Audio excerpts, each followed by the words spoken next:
آج کی یہ جو حلقہ علم ہے، حلقہ تربیت ہے، اس کا موضوع حقوق والدین اور حقوق ذوی الارحام، یعنی ماں باپ کے حقوق اور خونی رشتہ داروں کے حقوق۔ ہماری مراد ان حقوق سے یہ ہے کہ اس کا شعور پیدا ہو ہماری ذاتی زندگی میں، اور ہم اپنی پرسنل لائف میں وہ زندگی گزاریں جو اللہ اور اللہ کے رسول چاہتے ہیں۔ ارشاد فرمایا کہ ہم نے اے امت محمدی صلی اللہ علیہ وسلم، اے مسلمانوں، تم سے پہلے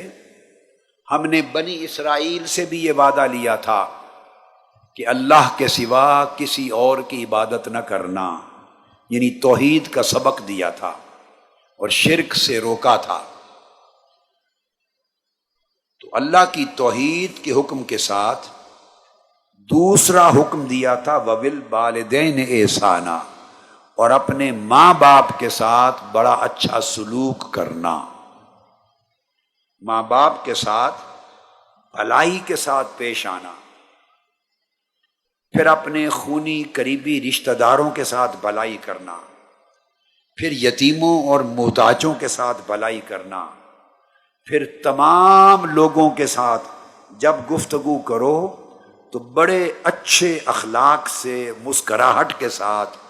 دھیمے میٹھے لہجے میں، پیار بھرے انداز کے ساتھ ان سے گفتگو کرو، اچھا اخلاق اپنانا، سوسائٹی میں ہر مرد اور عورت کے ساتھ جب بات کرو، ڈیل کرو۔ یہ ساری تعلیم بیان کر کے ان کے بعد ارشاد فرمایا وَأَقِیمُوا الصَّلَاةَ وَآتُوا الزَّکَاةَ، اور یہ بھی وعدہ لیا تھا کہ نماز قائم کرنا اور زکوٰۃ دیتے رہنا۔ آپ اس سے اندازہ کریں وہ اخلاق اور ماں باپ کے ساتھ وہ ادب احترام اور ان کے ساتھ وہ حسن سلوک اور خونی رشتہ داروں کے ساتھ وہ بھلائی، ہم اس کو دین کا، عبادت کا، ایمان کا حصہ ہی نہیں سمجھتے، نظر انداز کر دیتے ہیں، جبکہ اللہ رب العزت نے نماز اور زکوٰۃ سے بھی پہلے ان احکام کا ذکر کیا ہے۔ اب ہمیں ارشاد فرمایا امت محمدی صلی اللہ علیہ وآلہ وسلم،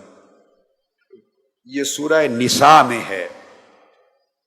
پہلی آیت بقرہ کی آیت نمبر 83 تھی، 83، اور دوسری آیت اب جو پڑھ رہا ہوں یہ سورہ نساء کی، پہلی سورہ بقرہ کی تھی، اب نساء کی آیت نمبر 36 ہے، 36۔ ہمیں حکم دیا وَاعْبُدُوا اللَّهَ وَلَا تُشْرِكُوا بِهِ شَيْئًا، اللہ کی عبادت کیا کرو اور اللہ کے ساتھ کسی کو شریک نہ ٹھہراؤ۔ وَبِالْوَالِدَيْنِ احسانا، آپ نے دیکھا اللہ پاک نے اپنا حق توحید بیان کرنے کے فوری بعد ماں باپ کا حق بیان کیا، والدین کا۔ آج ہماری نوجوان نسل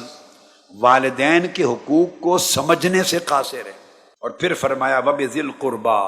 وَالْيَتَامَى وَالْمَسَاکِینِ، اور قریبی رشتہ داروں کا خیال کرنا اور یتیموں کا خیال کرنا اور محتاجوں غریبوں کا خیال رکھنا، وَالْجَارِ ذِي الْقُرْبَى، اور تمہارے جو نیکسٹ ڈور نیبر ہیں، قریبی نزدیکی ہمسائے، ان کا خیال کرنا، وَالْجَارِ الْجُنُوبِ، اور جو اجنبی پڑوسی ہے، ایسا نیبر ہے جس کو تم جانتے ہی نہیں، یعنی قریب کوئی مکان اس نے کرائے پہ لے لیا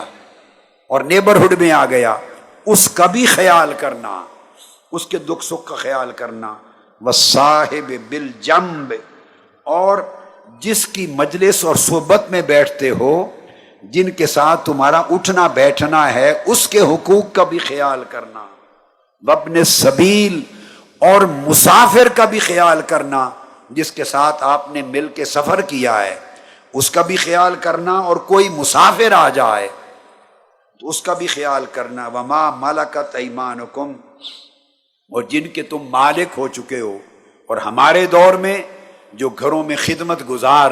عورتیں مرد جنہیں آپ ہاؤس ہولڈ کے لیے ملازمت میں رکھتی ہیں، ان گھر کے غریب ملازموں کا بھی خیال کرنا۔ اس طرح سورہ اسراء میں بھی مضمون ہے اور بڑا خوبصورت مضمون۔ ارشاد فرمایا وَقَضَىٰ رَبُّكَ أَلَّا تَعْبُدُوا إِلَّا إِيَّاهُ، اللہ پاک نے یہ فیصلہ سنا دیا ہے کہ اللہ کے سوا کسی کی عبادت نہ کی جائے۔ اللہ ایک ہے، وحدہ لا شریک، اس کے سوا کوئی خدا نہیں، نہ کوئی خالق و مالک، نہ کوئی عبادت کا حقدار۔ اور پھر نمبر 2 اللہ کے بعد فرمایا وَبِالْوَالِدَيْنِ إِحْسَانًا، اور اپنے ماں باپ کے ساتھ نیکی اور بھلائی کرو۔ اب قرآن مجید میں ارشاد فرمایا اما یبلغن عندک الکبر احدہما او کلاہما، اگر تمہارے دونوں والدین ماں باپ تمہاری زندگی میں بوڑھے ہو جائیں، بڑھاپے کی عمر کو جا پہنچیں، دونوں یا دونوں میں سے کوئی ایک، او کلاہما دونوں، او احدہما یا کوئی ایک بڑھاپے کو جا پہنچیں، فلا تقل لہما اف ولا تنہرہما، انہیں اف بھی نہ کہنا اور کسی حالت میں ان کو جھڑکنا بھی نہیں ہے۔ اور پھر اللہ پاک نے فرمایا وقل لہما قولا کریما، اور ان کے ساتھ بڑے ادب سے بات کیا کرو۔ اور پھر فرمایا واخفض لہما جناح الذل من الرحمہ، اور ادب کے ساتھ، نرم دلی کے ساتھ اور عجز اور انکساری کے ساتھ اپنے بازو جھکائے رکھا کرو، یعنی سراپا ادب، رحمت اور شفقت اور پیار بنے رہا کرو اپنے بوڑھے والدین کے لیے۔ وَقُلْ رَبِّ ارْحَمْهُمَا كَمَا رَبَّيَانِي صَغِيرًا، اور دعا کیا کرو کہ باری تعالیٰ ہمارے بوڑھے والدین پر اسی طرح رحمت اور شفقت فرما جس طرح یہ ہمارے بچپن میں شفقت فرمایا کرتے تھے، ہم پر شفقت کیا کرتے تھے۔ اللہ پاک فرماتے ہیں ہم نے انسان کو سخت حکم دیا کہ والدین کے ساتھ بڑی نیکی، ادب اور احترام سے خدمت سے پیش آؤ۔ کس انسان کو حکم دیا؟ فرمایا حملتہ امہ وہنن علی وہنن، اس انسان کو کہ جسے اس کی ماں نے تکلیف پر تکلیف کی حالت میں اپنے پیٹ میں سنبھال کے رکھا تھا، اور اس انسان کو حکم دیا کہ والدین سے نیکی کر، کہ جب وہ پیدا ہو گیا تھا تو 2 سال تک اس کی ماں نے، جب وہ خود کھانے پینے کے قابل نہ تھا تو اس کی ماں اس کو دودھ پلاتی تھی، اور ہم نے حکم دیا انشکر لی ولوالدیک، اے انسان، اے بندے، اللہ پاک فرماتے ہیں میرا شکر ادا کر اور اپنے والدین کا شکر ادا کر۔ اللہ پاک نے والدین کا شکر ادا کرنا اللہ نے اپنا شکر ادا کرنے کے ساتھ ملا دیا۔ اب حدیث کی طرف آتے ہیں، وہی والدین کے حقوق۔ عبداللہ ابن مسعود رضی اللہ تعالیٰ عنہ روایت کرتے ہیں، فرماتے ہیں کہ میں نے سوال کیا آقا علیہ السلام سے ای العمل احب الی اللہ،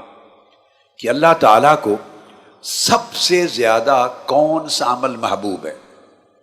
کون سا عمل اللہ کو سب سے زیادہ پیارا لگتا ہے؟ آقا علیہ السلام نے فرمایا الصلاۃ علی وقتہا، نماز کو اپنے وقت پر ادا کرنا۔ اللہ کا حق ہو گیا نا، اللہ کا۔ قال ثم ایٌ، میں نے پوچھا نماز کے بعد، اپنے وقت پر ادا کرنے کے بعد دوسرے نمبر پہ سب سے محبوب عمل اللہ کو کون سا ہے؟ قال بر الوالدین، اپنے والدین کے ساتھ نیکی کرنا، ماں باپ دونوں کے ساتھ نیکی، حسن سلوک کرنا۔ حضرت ابو ہریرہ رضی اللہ تعالیٰ عنہ روایت کرتے ہیں، یہ حدیث بھی پہلی حدیث کی طرح متفق علیہ، بخاری مسلم میں، ایک شخص آقا علیہ السلام کی بارگاہ میں آیا اور اس نے آ کے پوچھا یا رسول اللہ من احق بحسن صحابتی، سب سے زیادہ میرے حسن سلوک، میری بھلائی کا حقدار کون ہے؟ سب سے زیادہ حق کس کا ہے؟ میں اس کے ساتھ نیکی کروں، حسن سلوک کروں، بھلائی کروں۔ قال امک، آقا علیہ السلام نے فرمایا تیری ماں کا۔ قال ثم من، سائل نے پوچھا یا رسول اللہ پھر ماں کے بعد کس کا حق ہے؟ قال ثم امک، پھر تمہاری ماں کا۔ انہوں نے پوچھا ثم من، پھر اس کے بعد کس کا ہے؟ قال ثم امک، پھر تمہاری ماں کا۔ پوچھا یا رسول اللہ ثم من، اس کے بعد کس کا حق ہے؟ قال ثم ابوک، پھر تمہارے باپ کا۔ حضرت ابو بردہ رضی اللہ تعالیٰ عنہ روایت کرتے ہیں کہ ایک روز وہ حضرت عبداللہ بن عمر کے پاس بیٹھے تھے، حضرت عبداللہ بن عمر رضی اللہ تعالیٰ عنہ کے پاس، کہ ایک شخص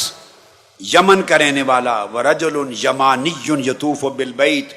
حمل امہ وراء ظہرہ، دیکھا کہ یمن کا رہنے والا ایک شخص اپنی بوڑھی ضعیف ماں کو اپنی پشت پر اٹھا کر کعبے کا طواف کر رہا، ماں کو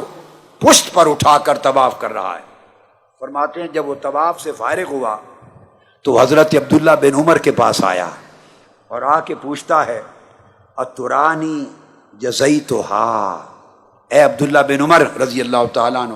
آپ کیا فرماتے ہیں؟ کیا ماں کو اپنی پیٹھ پر بٹھا کے جو میں نے حج کرایا یا کعبے کا طواف کرایا، کیا اس سے میں نے اپنی ماں کا حق ادا کر لیا ہے؟ کیا میری ماں کا حق ادا ہو گیا؟ حضرت عبداللہ ابن عمر نے فرمایا اللہ ولا بظفرۃ واحدۃ، نہیں اے بندے، ماں کا حق ادا نہیں ہوا، بلکہ تیری ولادت سے پہلے جب درد ذہ ہوتا ہے ماں کو، بچے کی ولادت سے پہلے جب درد ہوتا ہے اور ماں کی چیخیں نکلتی ہیں، فرمانے لگے تو نے اپنی ماں کی ایک چیخ کا حق بھی ادا نہیں کیا۔ حضرت عمرو بن شعیب اپنے والد اور وہ اپنے دادا سے روایت کرتے ہیں کہ ایک شخص آقا علیہ السلام کی بارگاہ میں آیا، وقال یا رسول اللہ صلی اللہ علیہ وسلم ان لی مالا و ولدا و ان والدی یحتاج مالی، میرے پاس مال بھی ہے، اولاد بھی ہے، مگر میرا والد غریب ہے، میرا والد انڈیپینڈنٹ ہو جاتے ہیں نا بعد میں، تو میرے والد کے وسائل زیادہ نہیں، انہیں میرے مال کی ضرورت ہے، میرے والد کو میرے مال و دولت کی ضرورت ہے، کیا کروں؟ آقا علیہ السلام نے فرمایا سنو خبردار، قال انت و مالک لوالدک، کون ہو کہنے والے کہ میرے والد کو میرے مال کی ضرورت ہے؟ فرمایا تم بھی اور تمہارا مال بھی، ہر شے کا مالک تمہارا باپ ہے، تم کہاں سے آئے، تمہارا مال کہاں سے آیا؟ انت و مالک لوالدک، تو بھی اور تیرا سارا مال، اس کا مالک تیرا باپ ہے، سب کچھ تیرے والد کی وجہ سے ملا۔ یہ مت کہہ کہ والد میرے مال کا محتاج اور ضرورت مند ہے۔ حضور علیہ الصلوۃ والسلام نے فرمایا، ابو الدرداء رضی اللہ تعالیٰ عنہ روایت کرتے ہیں، سمعت رسول اللہ صلی اللہ علیہ وسلم، میں نے آقا علیہ السلام سے سنا، یقول الوالد اوسط ابواب الجنہ فإن شئت فأدع ذلك الباب او احفظه۔ آقا علیہ السلام نے فرمایا والد جنت کے بے شمار دروازے ہیں، اور جو درمیان کا سب سے بڑا دروازہ ہوتا ہے، مڈل گیٹ، سینٹرل گیٹ، والد جنت کا درمیان کا دروازہ ہوتا ہے، وسطی دروازہ ہوتا ہے۔ اے اولاد تم پر منحصر ہے، چاہو وہ دروازہ اپنے لیے کھول لو والد کو راضی کر کے، خدمت کر کے، چاہے جنت کا سب سے بڑا وسطی دروازہ اپنے اوپر بند کر دو۔ اسی طرح عبداللہ بن عمرو رضی اللہ تعالیٰ عنہ سے مروی، قال رضا الرب فی رضا الوالد و سخط الرب فی سخط الوالد، اللہ کی رضا باپ کی رضا میں ہے، اگر باپ راضی ہے تو رب راضی ہو گیا، اور اللہ کی ناراضگی باپ کے ناراض ہونے میں ہے، اگر باپ ناراض ہو گیا تو خدا ناراض ہو گیا۔ پھر والدین کے حقوق میں اس کو بھی آقا علیہ السلام نے شامل کیا۔ عبداللہ بن عمر روایت کرتے ہیں، آقا علیہ السلام نے فرمایا،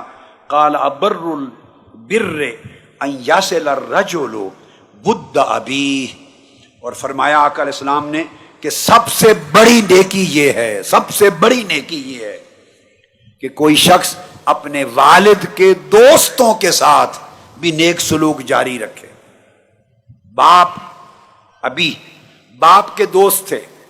باپ فوت ہو گیا تو اولاد پر فرض ہے کہ باپ جن جن لوگوں سے محبت کرتا تھا،